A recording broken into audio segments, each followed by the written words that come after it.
And now for the bottom line this morning. Once again, our chief Washington correspondent hosted this week, George Stephanopoulos. Hey, What'd you think, George? This is the toughest speech at a convention to give, the runner-up's speech, Sure. and I think she aced it. I think she's gone farther than any losing candidate has ever gone in a convention like this. And yet, did she close the vulnerability that in some senses she helped raise when she was critical of him about the commander-in-chief issue during the You primaries? pointed it out in your piece. No, that was the one omission in the speech, a direct line where she says Barack Obama is ready to lead. Now, perhaps the calculation in the Clinton camp was that would have seemed inauthentic in some way and too calculated, too political. The other thing that was a little bit surprising, though, you pointed this out as well. You know, in her speech, she called Joe Biden pragmatic, tough, and wise. There was no personal adjective to describe the man she spent so many months on the campaign trail with. That's true. The McCain camp, of course, jumped right on it. They had an email out instantly about the commander-in-chief issue.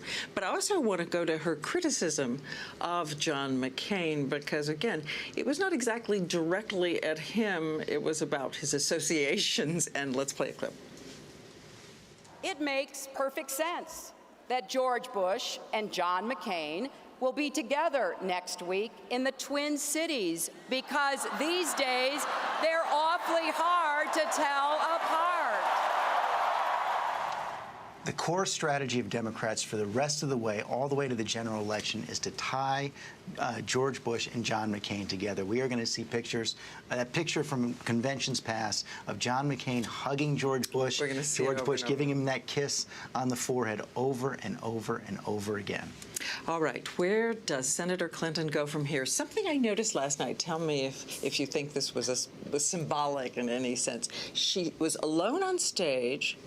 She wasn't swarmed suddenly by family. She stayed there alone, and she left quite quickly afterwards. What does that say about her I think next two plans? things. I mean, first of all, this was clearly saying this is her night. Had she brought a whole bunch of people down on the stage, however, it might have looked like she was trying to be the nominee again. That's what the nominee does to show unity. I think she couldn't do that. As to what she's going to do next, if Barack Obama wins, I don't think you'll see her serve in an Obama cabinet, with a possible exception of Secretary of State. Supreme Court is a possibility. That doesn't seem in keeping with her personality to me. I think she wants to keep her options open for another presidential run.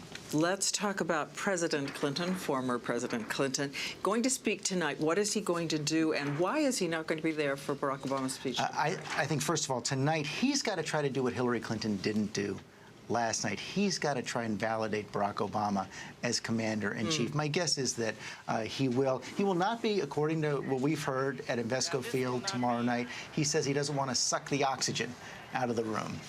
Though there might be some other interpretations of that. Yes, Okay, I'm going to finish up with something because we were arguing about it here.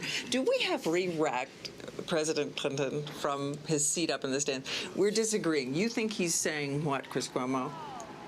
I think I love you forever and ever. No, I Three think I it's, love I yous. love you, I love you, I love you. Three I love yous. Everybody at home can weigh in and let us know what you think. Thanks to you. Thank you.